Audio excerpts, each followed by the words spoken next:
Hi there. Welcome to the Ohio Department of Youth Services podcast, The Future in Focus. I'm your host, Dobrzynski. Thanks for joining us here for episode 7 of our journey through juvenile justice. In this edition, we continue to build on the momentum of education from the previous episode. Here we'll discuss how youth are growing through our non-academic forms of enrichment, known within the facilities as programs. To fill us in on the wide range of opportunities provided for youth development, we have people from across the state who can share their expertise in varied roles. Bureau Chief of Programs and Unit Management, Jack Vicencio, Program Administrator at our Cuyahoga Hills facility, Mark Dobrzynski, fellow Program Administrator at Circleville, Denise Conrad, and at Indian River, Religious Services and Volunteer Coordinator, Chaplain, Kimberly.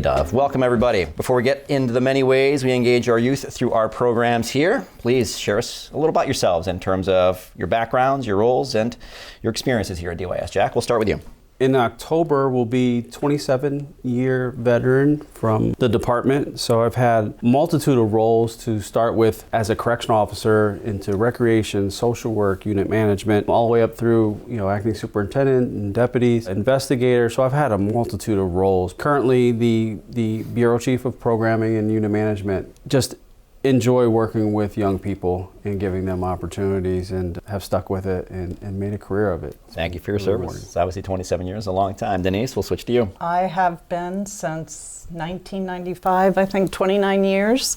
I started off as a social worker or case manager, spent many years in that position, specializing with the sex offender population. And then I went to be the youth advocate and the PREA compliance manager. And now I'm in programs, so I'm over the recreation department, volunteers, other programs, non-academic, and the fatherhood program. Chaplain Dove. I am a chaplain at Indian River, and I have been there it'll be 4 years, December 6th. I am a volunteer coordinator also. I have previous experience working in corrections with adults, and 4 years ago I decided I wanted to really focus on the youth. I'm Mark Dobrzynski.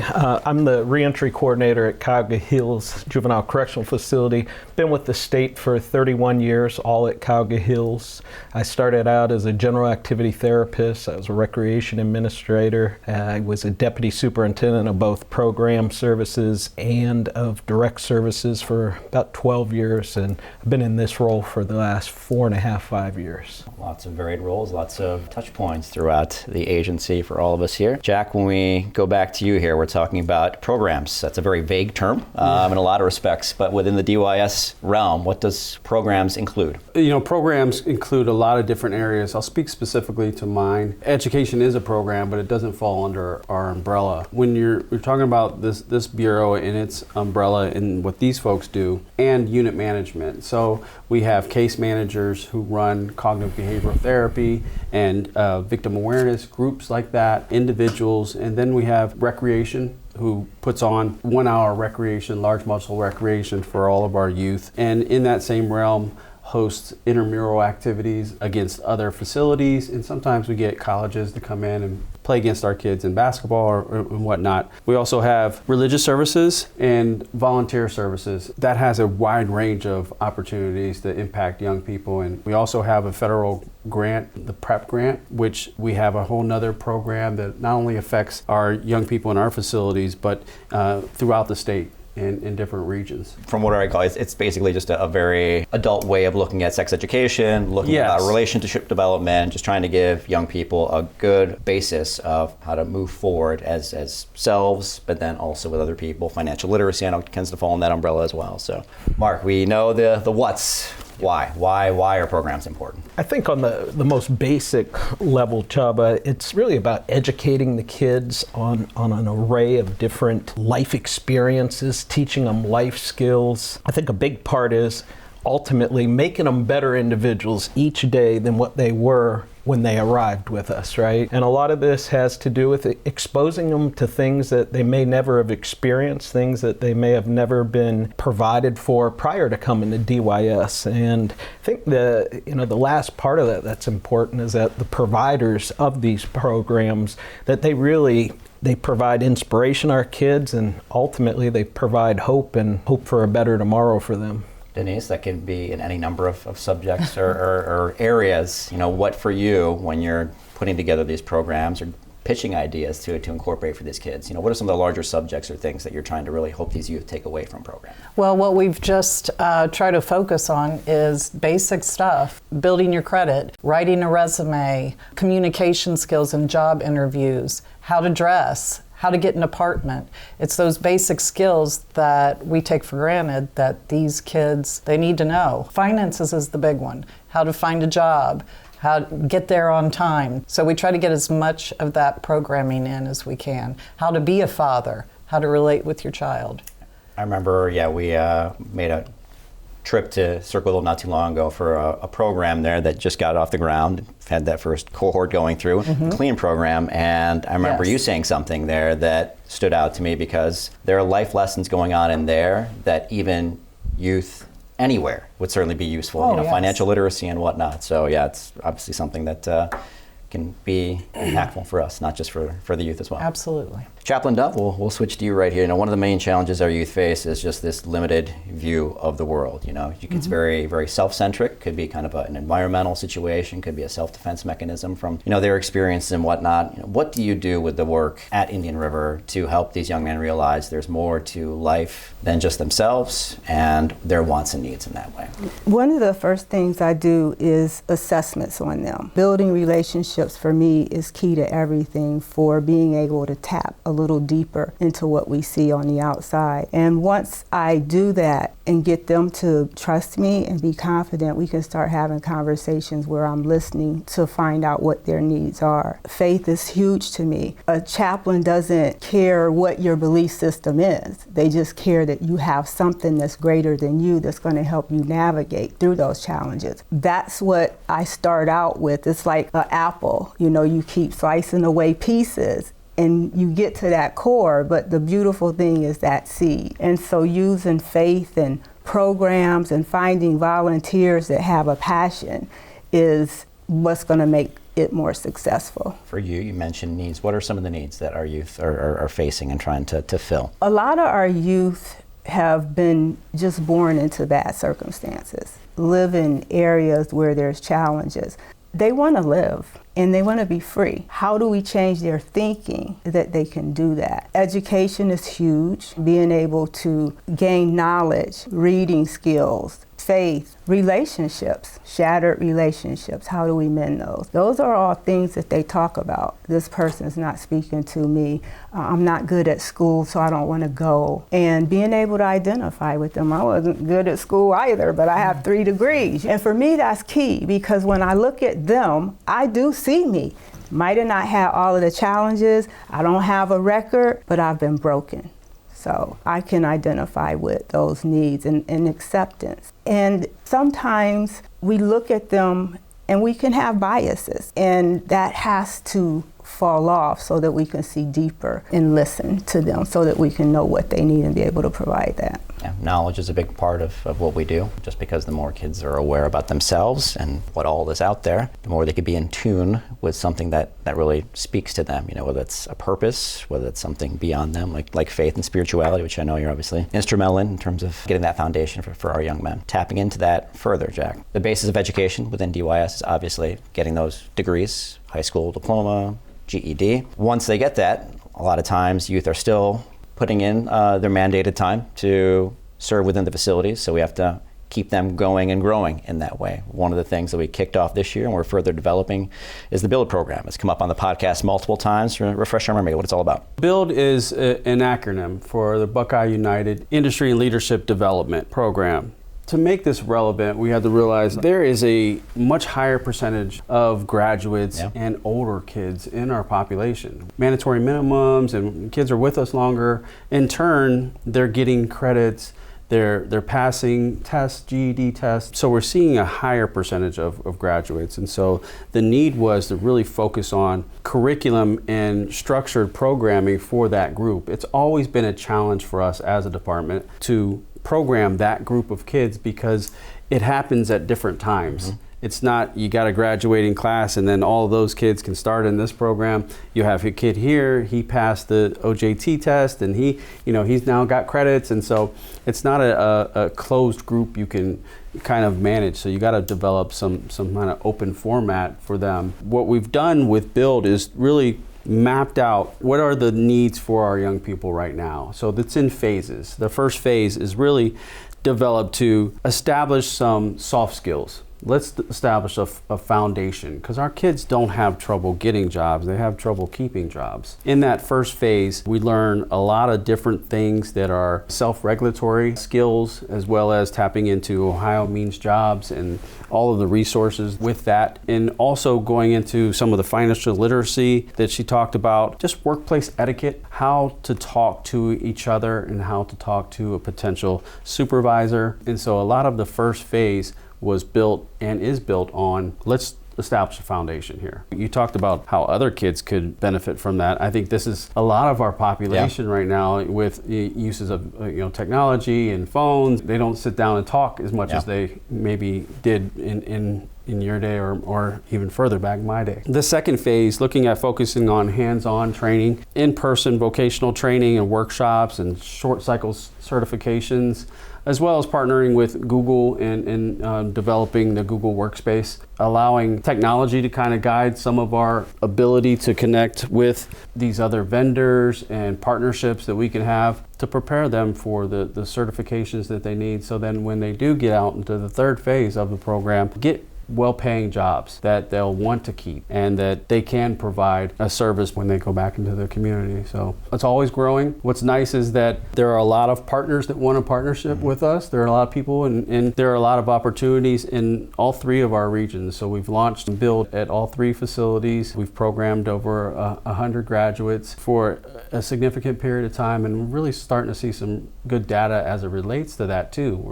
We're tracking some metrics. When kept busy, are less violent, less apt to get involved in things that they shouldn't be in our facilities. It's really encouraging to see the development of it and growth of it, and the people and the facilitators, the administrators, the youth that are encouraged and wanting to participate. So it's been awesome to see. Another thing I love about it is just that holistic connectivity you're talking about, not just with the youth, understanding different aspects and elements of their life and life in general, but getting the staff on board with that as well, understanding how things trickle into one aspect or one phase, not only within your respective realms and programming, but even beyond within the agency as well, being set up into education, getting into youth, into programs, or to parole and reentry as part of that journey through the back end of the spectrum. Big program, obviously, lots of partners, stakeholders. Certainly one of the biggest groups and the most important groups for us, Chaplain Dove, are the volunteers. As we know, it takes community to raise any child, especially the children we house at DYS. How do these partnerships together? What do you look for when you try to bring people within the facilities to help tap into these youth and give them different outlooks and opportunities that they didn't realize maybe were possible? The first thing is whether it's just something that they're volunteering to do for busy time, or if it's passion, because passion is going to make you consistent. As I assess the youth, I assess our volunteers, monitor them often, and actually something that I'm doing that's new is choosing one from each group and then going out into community at a nonprofit and bringing two of those together, and with their skills that are individual and how they tap into our youth, bringing them together to put a team together to volunteer for the graduates and things of that nature. I'm in the community all the time. I'm volunteering myself to their program so that I can get them to come in and do work for us, and it's working very, very well. When the youth are asking you, can I get in this, can I get in that, that's huge to me. They want programming. If someone calls and they want to volunteer and they're not with anyone, that doesn't work for me all the time, so then I'll contact a larger group and say, hey, can you bring this person on board? And I make sure that it fits, because all of our volunteers offer different types of programs so that they can fulfill the need, because all youth have different needs. Nobody's the same. Sure. What kind of volunteer programs are we talking about here within the facilities for our young men? Kids love it. It's called Power of Harmony. They're a volunteer group. I think they actually come into Cuyahoga too. All three facilities. Yeah, they do really well with the kids, and the kids enjoy it. It's making music. I have a lot of mentors. I have 3 mentor groups come in. Being in Circleville, we take a lot of the southern half of the state, so to get volunteers from down there to come in to talk with our kids. I have a lawyer who's come in every Saturday for probably the last 10 years, and She just gets a group of kids together and they talk about issues, not necessarily their own legal issues, but why this goes on, if they have questions about the law. So just finding those people that really want to connect with our kids, understand our kids, and know that, there may be some rough spots, but we've had the same volunteers sometimes for 10, 15 years. Yeah. So it's been a good program.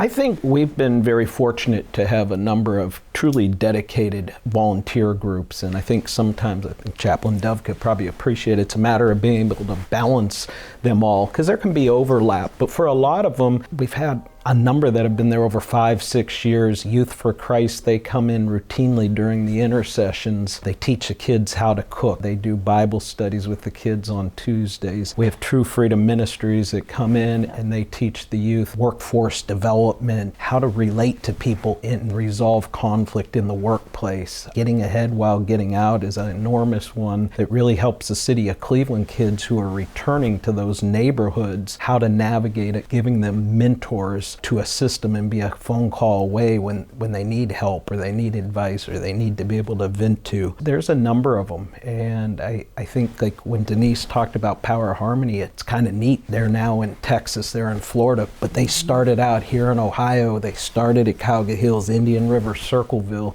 and just to see these programs grow, I think it just makes all of us proud and inspires us. Chaplain Dove brought something to mind. We'll keep with you here, Mark. A lot of the people who come as volunteers have shared experiences, have a shared history. A lot of these youth, whether that was their touches with the law or something else that could be much more real and tangible to the young men. Why is that so important? I think the first part is understanding that when you talk about having those touches with the law, it might be people who had firsthand experience doing it, but it could also be victims of it. It can also be family members, friends of those who've been formerly incarcerated, that they feel that compassion, they feel that loyalty, that they want to give back. They don't want to see these youth go through the same struggles that they did. So it's kind of like paying it forward to think that if we came from the same life experiences that a lot of these youth have and the trauma they've been through, that we would turn out any better than them,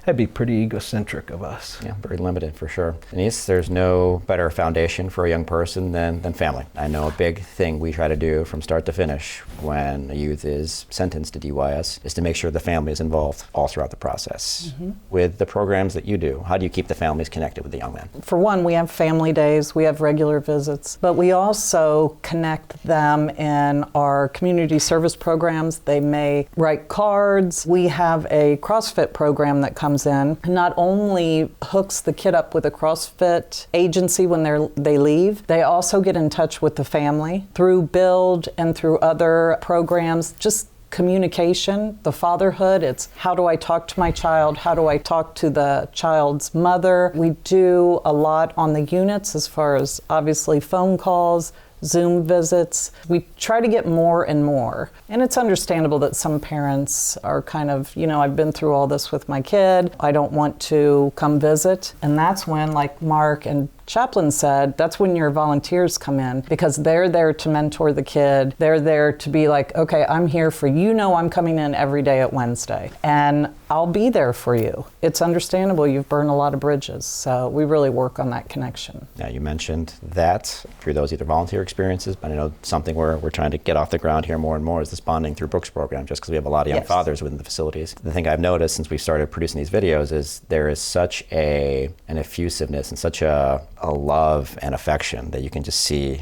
It's basically a kid just reading a book to their little one, and you can just tell just the glow and just the commitment they have to that young person to find a vision, find a path, find a way for a brighter future for themselves in that way. Right. All right, gang. More than halfway through the year as we thrive in 2025, as we look back to January onward. What stands out to you about this year thus far? Jack, we'll start with you. The Build program stands out to me probably the most. It was a large endeavor, involved a lot of different people, involved a lot of planning and training and partnership. So in this field, we're planting seeds. Right? We never know which one's going to grow and when it's going to grow. The Build program gives us some structure around our farming, if you will, and planting those seeds. And so that's what really excited me this year so far. Denise? I have to agree with Jack, and the word I use for this year is change. I also do reentry. We have a boom, I guess, in HVAC and electrical speakers coming in, talking to the kids. Every day with Build, the kids were there. They learned a lot of skills. They did wonderful. This is where we need to go. We're not stuck in that rut, and I think this year has been really indicative of what the next few years will be. Yeah, the thing I love about Build is you give these young men a chance to tap into something that's tangible, very Yes. direct, and they can take with them immediately once they get out in the community, because the big thing they're always talking about is just finding that sense of stability, work, and a Right. way to build upon and move forward in that way. I would have to agree with them. The Build program stands out to me because every chance I would get, I would just kind of go in there and observe, and to see the youth really engaged and participating and even working together to help each other navigate through something that maybe one of the youth sitting beside them did not understand. And so just that collaboration between them and all of the different pieces that the Build program offered, it was really great. I facilitated one with zones regulation, and even now I still use that. I have popsicle little sticks that are different colors, and sometimes I'll walk on a unit and just do this, and they're telling me where they're at emotionally, and so we can have a conversation. So I see great things as I see our programs. They're coming in more and more, and they're changing the scope a little bit as far as really tapping into what the youth need. It's really a good feel, and I'm excited about where we're going to be at when the end of this year comes in with the programs that we've brought in. Mark, are we going to make it a clean sweep with Build? I think we do. I think we're 4 for 4. Build,